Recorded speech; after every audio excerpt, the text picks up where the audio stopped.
Good morning. ప్రభువైన యేసుక్రీస్తు వారి పరిశుద్ధ నామములో అందరికీ శుభాలు. ఈరోజు మన దినాత్మీయ ఆహారంగా పేతురు రాసిన మొదటి పత్రిక 4వ అధ్యాయం 17వ వచనాన్ని ధ్యానించుకుందాం. తీర్పు దేవుని ఇంటి యొద్ద ఆరంభమగు వచ్చి ఉన్నది. అది మన యొద్దనే ఆరంభమైతే దేవుని సువార్తకు అవిధేయులైన కాలము వారి గతి ఏమవును.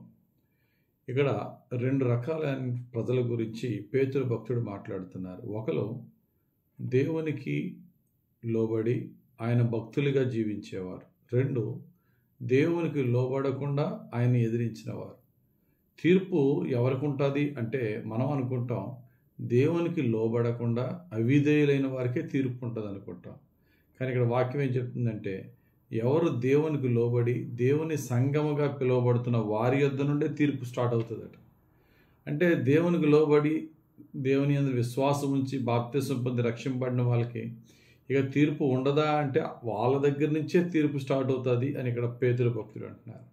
మహాజ్ఞాని సొలొమోను ఏమన్నారంటే 11వ అధ్యాయం 31వ వచనం సామెత గ్రంథం, నీతిమంతులు భూమి మీద ప్రతిఫలం పొందుదురు, భక్తిహీనులు పాపులను మరి నిశ్చయముగా ప్రతిఫలం పొందుదురు కదా.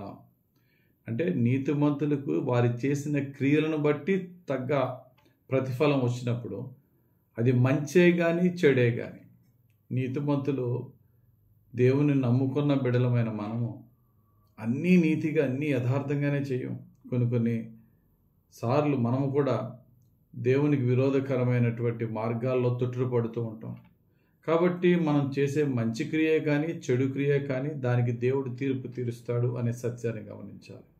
అందుకనే ప్రసంగి గ్రంథంలో 11వ అధ్యాయం 9వ వచనంలో, యవ్వనుడా నీ యవ్వనమందు సంతోషపడము, నీ యవ్వన కాలం ముందు నీ హృదయం సంతుష్టిగా ఉండనేమో, నీ కోరిక చెప్పునను నీ దృష్టి యొక్క ఇష్టము చెప్పునను ప్రవర్తింపము. అయితే వీటన్నిటిని బట్టి ఎదర్ గుడ్ ఆర్ బ్యాడ్, వీటన్నిటిని బట్టి దేవుడు నిన్ను తీర్పులోనికి తెచ్చునని జ్ఞాపకము ఉంచుకొనము. నువ్వు ఏదన్నా చూడు, ఏదన్నా చెయ్యి, ఏదన్నా తాగు, ఏదన్నా మాట్లాడు, అది మంచి అవ్వచ్చు చెడు అవ్వచ్చు, ప్రతిదానికి దేవుడు తీర్పు తీరుస్తాడు అని మర్చిపోద్దు. ఆ తీర్పు ఎవరి దగ్గర నుంచి స్టార్ట్ అవుతుందట? దేవుని పిల్లలతోనే దేవుడు తీర్పు స్టార్ట్ చేస్తాడట. అంటే అర్థం ఏంటి? పక్కింటి వాళ్ళకి మన ఇంటికి పక్కింటి వాళ్ళకి తీర్పు తీర్చేటప్పుడు మన ఇంట్లో ఉన్న వాళ్ళని ఫస్ట్ శిక్షిస్తాడట దేవుడు. ఎందుకంటే మనం ఆయన పిల్లలం కాబట్టి. అందుకనే యూదుల గురించి దేవుడు ఏమన్నాడంటే పనిష్మెంట్ ఇవ్వడం స్టార్ట్ చేస్తే ముందు యూదులకి ఇస్తాను, తర్వాత అన్యజనులకి ఇస్తాను అంటున్నాడు దేవుడు.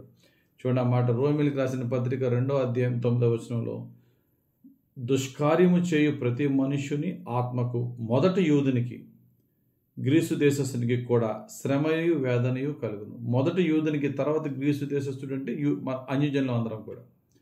ముందు ఎందుకు దేవుని ఇంటి వారిని దేవుడు శిక్షిస్తాడు? ముందు ఎందుకు యూదులను దేవుడు శిక్షిస్తాడు, దేవుడు పనిష్ చేస్తాడు అంటే చాలా స్పష్టంగా పాత నిబంధన గ్రంథంలో అనేకమైన లేఖనాలు రాయబడి ఉన్నాయి. అన్యజనులకు వెలుగుగా నేను మిమ్మల్ని నియమించితిని అంటాడు యెషయా గ్రంథం 42:7. అంతేకాదు ఆమోసు గ్రంథం 3వ అధ్యాయం 2వ వచనంలో, ఎవరిని ఎరుగినట్టుగా ఈ భూమి మీద ఏ కుటుంబాన్ని ఎరుగినట్టుగా నేను ఎరిగి ఉన్నాను అంటే నీతో నేను అంత ఇంటిమేట్గా అంత క్లోజ్గా ఉండి అంత సన్నిహితంగా ఉండి ఎవరికి తెలియని సత్యాలు నీకు బోధించా. అందుకనే యేసుప్రభు అంటాడు కదా, ఎవరికి ఎక్కువ ఇవ్వబడినో వాని యొద్ద నుండి ఎక్కువ అడుగుతాడు దేవుడు. కాబట్టి దేవుని పిల్లలముగా ఉన్న మనము ప్రతి దాంట్లో చాలా జాగ్రత్తగా ఉండాలి. ఆడు తప్పు చేశాడు, మనం తప్పు చేసామంటే ముందు ఆడిని కొట్టాడు, ముందు దేవుడు మనల్ని కొట్టేస్తాడు.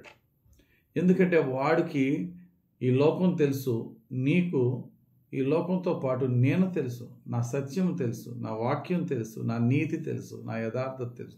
తెలిసి తప్పు చేస్తున్నా, జాగ్రత్త. పనిష్మెంట్ అందరికీ ఉంటుంది. కానీ దేవునిలో ఉన్న మనము, దేవుని యొక్క సత్యాన్ని తెలుసుకున్న మనము మరీ ఎక్కువ పనిష్మెంట్ ఫేస్ చేస్తామనేమో అనే సత్యాన్ని మనము గమనించి చాలా జాగ్రత్తగా ప్రవర్తించాలి.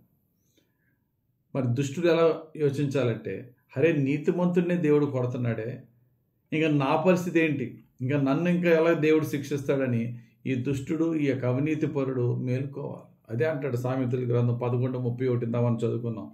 నీతిమంతులు భూమి మీద ప్రతిఫలం పొందుదురు, భక్తిహీనులు పాపులను మరి నిశ్చయముగా ప్రతిఫలం పొందుదురు కదా.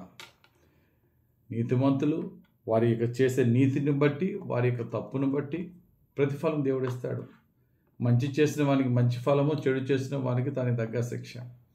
మరి అంతగా నీతికి యథార్థంగా ఉన్న వాడిని కూడా దేవుడు ఏమాత్రము క్షమించకుండా తీర్పు తీరుస్తున్నప్పుడు పాపపు జీవితం జీవిస్తున్న మనకి మరి నిశ్చయముగా ఖచ్చితంగా తీర్పు ఉంటుంది కదా అనే సత్యాన్ని గమనించుకో అని వాక్యం మనల్ని హెచ్చరిస్తుంది. కాబట్టి దేవుని పిల్లలమైన మనం, ఈ లోకానికి వెలుగుగా నియమింపబడిన వారమైన మనము, ఈ లోకస్తుల కంటే ఎక్కువగా మనతో దేవుడు ఇంటిమేట్గా ఉండి మనకు అనేకమైన ఆయన వాక్య సత్యాలు తెలుపుతూ మనల్ని బలపరుస్తున్న మనము మరీ జాగ్రత్తగా ఉండాలి.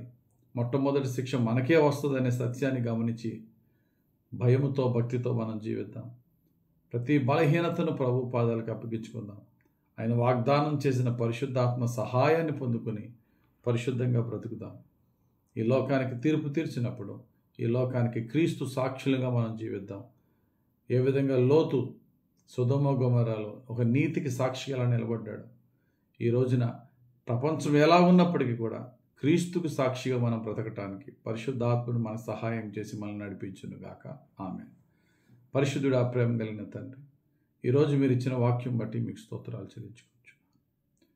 తీర్పు నీ గృహముల నుంచే, నీతిమంతుల నుండే తీర్పు ప్రారంభమవుతుంది అన్నావు కనుక అయ్యా, ఈ లోకానికి తీర్పు తీర్చినప్పుడు, నీవు మా క్రియలను బట్టి తీర్పు తీర్చినప్పుడు నీ నుండి మేము దీవెనకరమైన జీతం పొందుకునే తీర్పు, నీ నుండి మేము ఫలా నమ్మకమైన నా మంచి దాసుడా అనే రివార్డు పొందుకునే తీర్పు మేము పొందుకునే భాగ్యం దయచేయండి.